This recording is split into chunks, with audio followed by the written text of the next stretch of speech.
This is Rap the News, and I'm going to come out and just straight say it. The truth is, they have been hiding hell. Because if you knew there was a hell besides the hell underneath our feet, you would pray. You wouldn't believe nothing that they said. You would do your investigative research like you see me doing. The truth is, no matter how crazy it sounds, there is a hell above our heads. Let's get into it. So the shadow of hell is passing over the moon right now. It is a red, fiery planet that's passing over, and it turned our moon blood red, and you can still see the shadows passing through the moon. And when the shadows pass all the way over, then the shadow, as you see the big planet going past our moon. This is an actual eclipse. One more time, planet hell is passing by. It casts a shadow over the moon, and the moon turns red from its fiery self. And then it keeps going, and then the blood red moon disappears.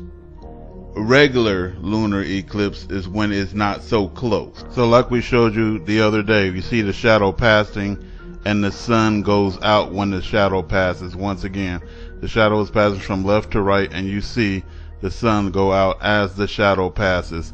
They have lied to us about the lunar and solar eclipse, but guess what? They also lied about the moon phases, because when you're trying to hide hell, you can't tell people what's causing the moon to have these phases. If you are looking at the moon up close right now, you can see the shadow passing over the moon, just like it does with the solar eclipse and the lunar eclipse and the blood moons. So ladies and gentlemen, behold an illustration of the destroyer, planet hell. Now they say that the earth is heated and cooled by it spinning on an axis. You can turn anything to the side and spin it, and it's not going to heat or cool unless it was rubbing against something, so that's stupid. But we got this large rogue planet either behind the dome or somewhere where we cannot see it with our visual eyes. And this thing has two sides according to science, who said they spotted it out there, and it has a cool and a hot side to it, they said, and it is a stony planet. So if you look up Corot, C-O-R-O-T, the number 7B, then it's going to describe hell to you. A stone planet that's fiery on one side and icy on the other side. Okay, we're going to get into the scriptures about this in a second. So basically, the earth is not heating and cooling, and we are not getting the seasons because it's spinning on the axis. We are getting the seasons because as this thing goes around our planet, or up our planet, or as our planet spins around this, it cools and heats our planet. Because then explain global warming. This is global warming because it's moving in close. And guess what? Every time God destroys a place, usually it start experiencing drought. And here go your drought right here, And so let's get into the scriptures about it. We're going to go with Revelations 20:14. And death and hell were cast into the lake of fire. This is the second death. So, another Revelations, I believe, is 6:4 that said, hell is coming and death is following it, right? Hell is coming and death is following. I believe that is Revelation 6:4. Hell has always been underneath us, but where is the lake of fire at? On planet hell.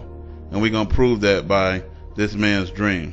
What I saw was this very, very strange but dark looking planet, and it was very dark, black, like rusty looking, and I was like, okay, where did this come from? And I was like, what's going on? Why? Suddenly now I'm being pulled towards this planet, slowly, and I'm like, what's going on? I don't want to go near that. It doesn't look very good. It looks very creepy. And as I get closer and closer, the surface of this planet started to become more clearer, and it was like on fire, red hot, rusty looking planet. It wasn't like the sun, as tremendous heat, but it was like, you can tell, like it had a surface, and it was like lava and filling this whole planet, but with a lot of dark surfaces. And as I got closer and closer, then I could see that around the crust of this planet were huge, like volcano mountains that were kind of poking out of the crust. And on top of these volcanic mountains, it appeared to look like black figures. It looked like dark ash, but like smeared, like a sketch. But it was like of this person, figures of men or women, and they had their arms like waving up like this and stretching out towards the sky. And I was like, okay, I know where I'm going. This is hell. There's no way this is some random planet that is scary or some nightmare dream of I'm having it. This is hell. I know it's hell. I can tell by that. I didn't want to even go here. I felt like my spirit was like, no, I don't want to go here. Let's go back. I want to go back the other way, but I couldn't move. I was being pulled towards this place, and lava just suddenly spewed out, and it completely consumed these people, or these black figures, trying to escape the fire, but they couldn't. They were just stuck there, and there was nothing they could do. They were just stuck, and the fire and the lava was spewing out on this mountain, consuming them. And I was like, no, this is hell. I don't know why I'm going here. I shouldn't be here. I shouldn't even be here. Why am I here? I kept saying to myself. And I think this was God pulling me into this place. And it took me a while to realize that, but then it became clear where I was going and that this was hell, I knew very well that this God sent me here. And as I got closer into the atmosphere of the planet was just like it was like a black lake, completely black. I couldn't see any light anywhere. It was just black lake of fire. And the lake was lit up by the lava which was spewing in the background, and the reflection cast light on this black lake. If hell is cast into the lake of fire, it would have to be a place that can contain the whole earth. This planet, as compared to the sun and the moon, make it seem like a dime compared to a diesel truck tire. We're going to go with Ezekiel 38:22. And I will plead against him in his proven Coral 7b. I'm just proving what's being said, and then what we're feeling and seeing in the air, because this thing is causing red iron oxide, and basically that's causing sepsis, dust pneumonia, and diabetes because of iron overload. So Ezekiel 38:22. And I will plead against him with pestilence and with blood, and I will rain upon him and his bands and upon many people that are with him an overflowing rain of great hailstones, which are ice, large ice, fire and brimstone. This is not coming out of thin air, people. This is coming from what God calls the destroyer of the Gentiles, mentioned in Jeremiah 4:7. I call it planet hell. You could call it the destroyer, or whatever you want to call it, wormwood. The lion has come up from his thicket, and the destroyer of the Gentiles is on his way. He is gone forth from his place to make thy land desolate. So the skies are red now. Iron oxide is killing the fish and everything else in the sea, because it causes the fish to have breathing problems and shit like that. Birds to drop out of the air, bees to crash because the highly magnetic field is screwing with them some type of way. And thy city shall be laid waste without inhabitants. See? So this thing is going to do it's going to come in, it's going to rain hailstones because it has an icy side, and fire and brimstones because it has a hot fiery side. Job 15:21. A dreadful sound in his ears.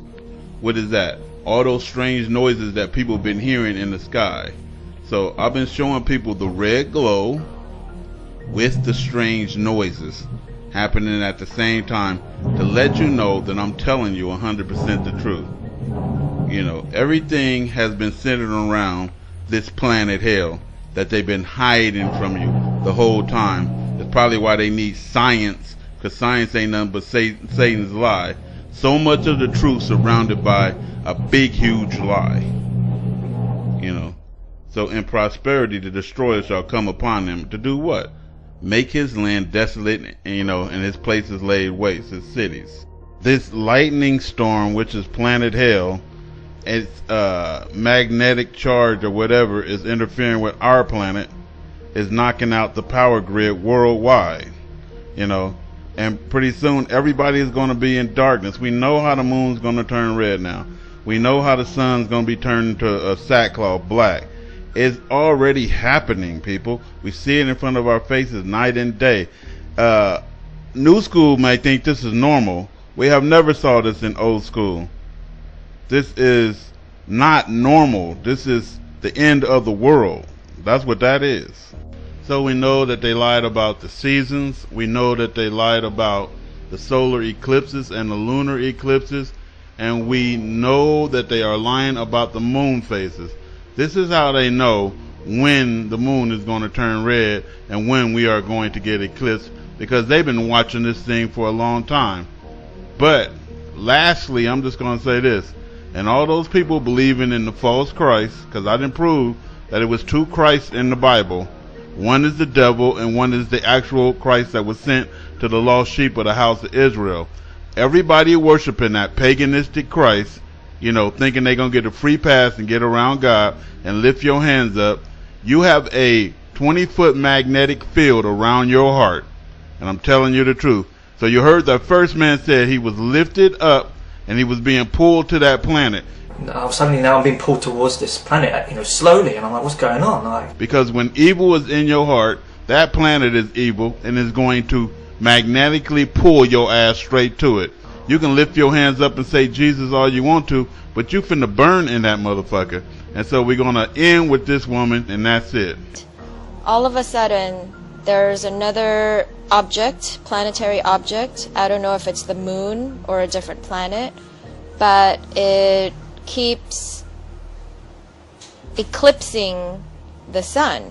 And as it does this, the day is getting dimmer and dimmer. And finally, it eclipses the whole thing and day turns into night.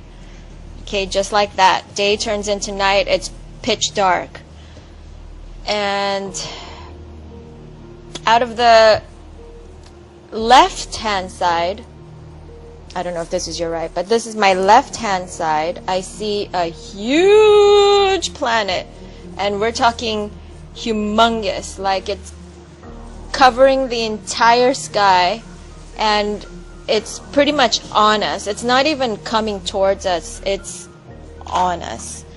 And it's massive. I could feel the heat emanating from it. I could see the ribbons of fire that are jumping off of this planet. It looks like Mars, but in my spirit I felt like it wasn't Mars. It's massive, it's volcanic, and the flames are bright red with fire dancing. But this was the most important part of the dream, and that was the fact that I felt like I was being pulled towards this planet, but not so much in a physical sense, but more like in a spiritual sense. I felt like my soul was being lifted from my body towards the sky. Suddenly now I'm being pulled towards this planet, slowly, and I'm like, what's going on? Because when evil is in your heart, that planet is evil and is going to magnetically pull your ass straight to it. So the Bible goes on to say that the tares will be burned first, and the dead in Christ is going to be raised first. They are going to burn in that false religion. It's RAPTHENEWS.